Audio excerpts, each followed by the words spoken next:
Bonjour à tous, j'espère que vous allez bien. Alors aujourd'hui nous allons parler d'un sujet qui va rallier beaucoup de filles à mes dires, mais qui va surtout me faire huer par beaucoup d'hommes, puisque nous allons parler des hommes et du ménage. C'est parti.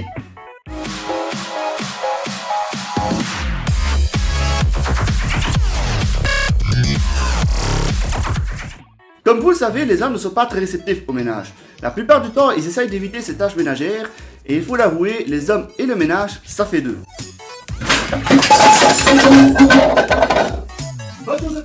Bien sûr, je parle là d'une généralité. Il y a évidemment des hommes qui aiment bien faire le ménage ou qui partagent ces tâches ménagères avec leurs conjointes, leurs colocataires, leurs parents, etc. Et il y a des autres, c'est-à-dire les hommes qui vivent seuls, comme moi. Alors là, deux choix s'offrent à nous. Faire le ménage ou payer quelqu'un pour le faire. Pour ma part, c'est le premier choix. Je fais mon ménage moi-même. Je ne vais pas dire que c'est un plaisir pour moi, mais je ne vais pas m'en plaindre non plus. Il faut tout simplement le faire. En fait, il faut juste que j'ai le courage de le faire. Ensuite, oui, je prends du plaisir.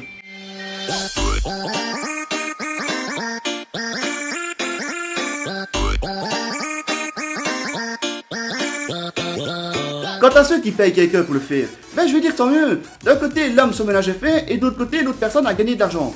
Ils sont tous les deux gagnants. Maintenant, parlons des hommes qui laissent complètement leur femme faire le ménage. Tout d'abord, parlons de l'âge de l'homme. Pourquoi l'âge? Tout simplement parce que la génération joue un rôle là-dedans. Vous savez que moi, il n'y a pas encore très longtemps, la plupart des hommes étaient des machos. Et donc, la femme avait l'obligation de faire le ménage puisque celui-ci travaillait. Je parle par exemple de la génération de nos parents, de nos grands-parents, etc. Dis chou, quand t'auras fini de récurer les toilettes, ramène un peu une bière, va, tu seras gentil. Cette répartition inégale des tâches ménagères dépend cependant du modèle familial dans lequel l'homme a grandi.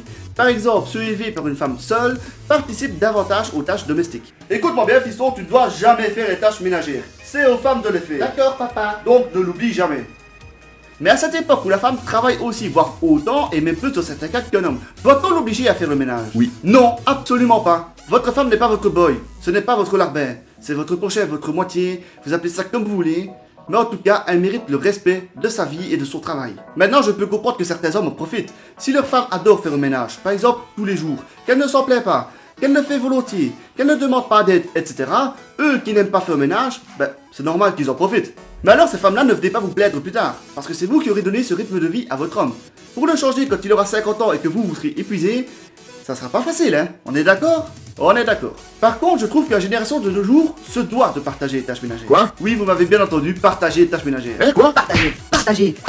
Nous avons chacun nos préférences, donc mettez-vous d'accord sur qui fait quoi, mais partagez-vous les tâches. C'est normal à cette époque. Et si aucun des deux n'aime faire certaines tâches ménagères, faites-le chacun votre tour. Chérie, ce que je te propose, c'est que toi tu fais les toilettes, la salle de bain, la lessive, la vaisselle, les vitres, leur passage, et moi je vais aller nettoyer la voiture. Toi, t'as pas tout compris. Alors bien sûr, je ne dis pas que ça doit toujours être ainsi.